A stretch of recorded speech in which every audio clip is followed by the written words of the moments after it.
And we're going to finish chapter 16 now. So we've had our boar hunt. The boar was cornered. He knocked down Sir Grummore.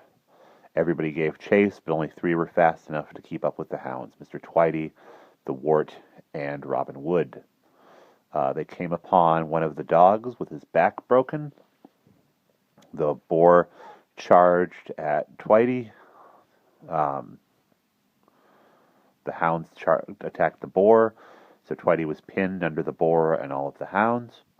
Robin was able to stab and kill the boar, and Twitey bid farewell to his dog with the broken back. And it made Wart very sad to see a grown man cry. So now we continue. The Mort brought most of the stragglers up in due time.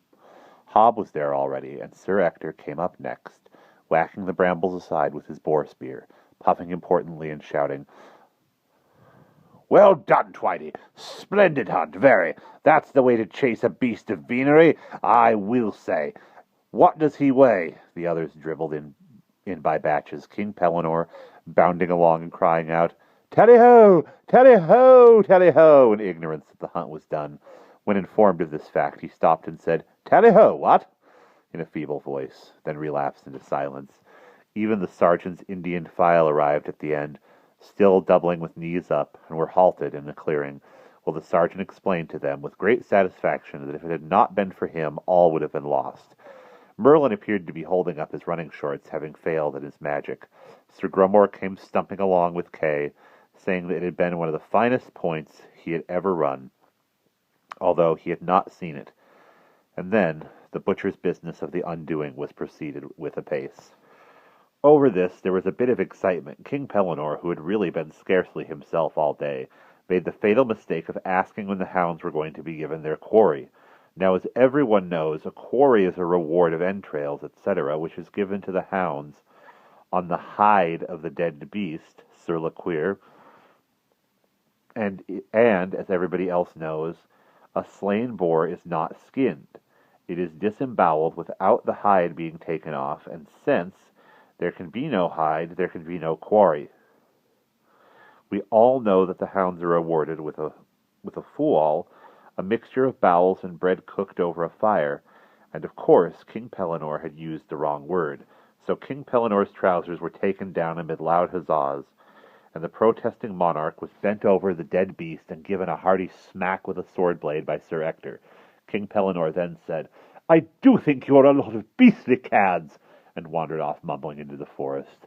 The boar was undone, the hounds rewarded, and the foot people standing about in chattering groups, because they would have got wet if they had sat down on the snow, ate the provisions which the young women had brought in the baskets.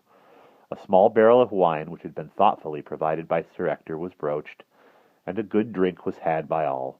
The boar's feet were tied together, a pole was slipped between its legs, and two men hoisted it up upon their shoulders. William Twitey stood back and courteously blew the prees. It was at this moment that King Pellinore reappeared. Even before he came into view, they could hear him crashing in the undergrowth and calling out, I say, come here at once! A most dreadful thing has happened!" He appeared dramatically upon the edge of the clearing, just as a disturbed branch, whose burden was too heavy, emptied a couple of hundredweight of snow upon his head. King Pellinore paid no attention. He climbed up out of the snow heap, as if he had not noticed it, still calling out, I say! What is it, Pellinore?" shouted Sir Ector. "Oh, come quick!" cried the king, turning round, distracted. He vanished again into the forest. "Is he all right?" inquired Sir Ector. "Do you suppose?" "Excitable character," said Sir Grummore. "Very. Better follow up and see what he's doing." The procession moved off sedately in King Pellinore's direction, following his erratic course by the fresh tracks in the snow. The spectacle which they came across was one for which they were not prepared. In the middle of a dead gorse bush, King Pellinore was sitting, with tears streaming down his face. In his lap there was an enormous snake's head, which he was patting. At the other end of the snake's head there was a long, lean, yellow body with spots on it. At the end of the body there were some lion's legs, which ended in the slots of a heart. There, King Pellinore was saying. I didn't mean to leave you altogether. It's only because I wanted to sleep in a feather bed.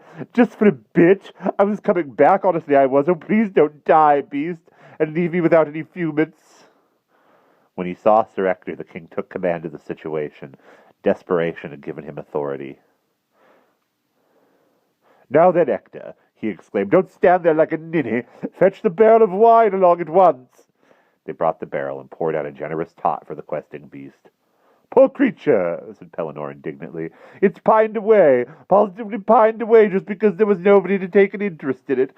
How I could have stayed all that while with Sir Grummore and never given my old beast a thought, I really don't know. Look at its ribs, I ask you, like the hoops of a barrel, and lying out in the snow all by itself, almost without the will to live. Come on, beast. You see if you can't get down another gulp of this. It will do you good. Mollocking about in a feather bed, added the remorseful monarch, glaring at Sir Grummore. Like a kidney. But how did you find it? Faltered Sir Grummore. I happened on it.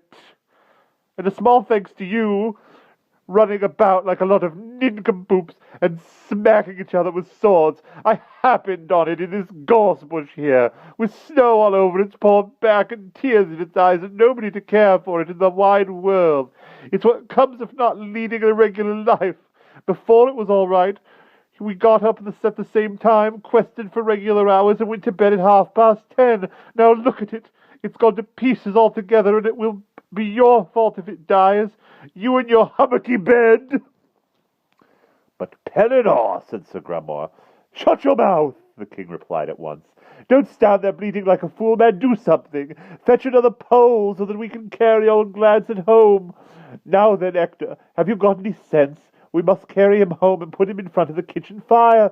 Send somebody to make some bread and milk, and you, Twitey, or whatever you choose to call yourself, stop fiddling with that trumpet of yours, and run ahead and get some blankets warmed.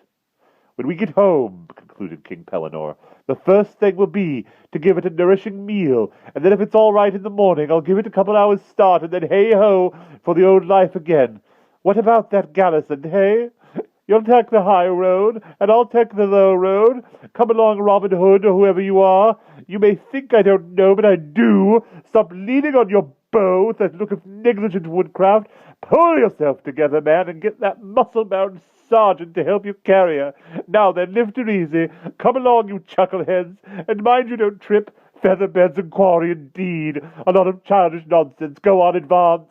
Proceed, step forward, march, feather brains, I call it. That's what I do. And as for you, Grummore, added the king, even after he had concluded, you can just roll yourself up in your feather bed and stifle in it. And that is the end of the chapter. A little bit better than the ending was a little bit better than the setup for that boar hunt. I do like playing the role of King Pellinore quite a bit. And we'll see you in chapter 17.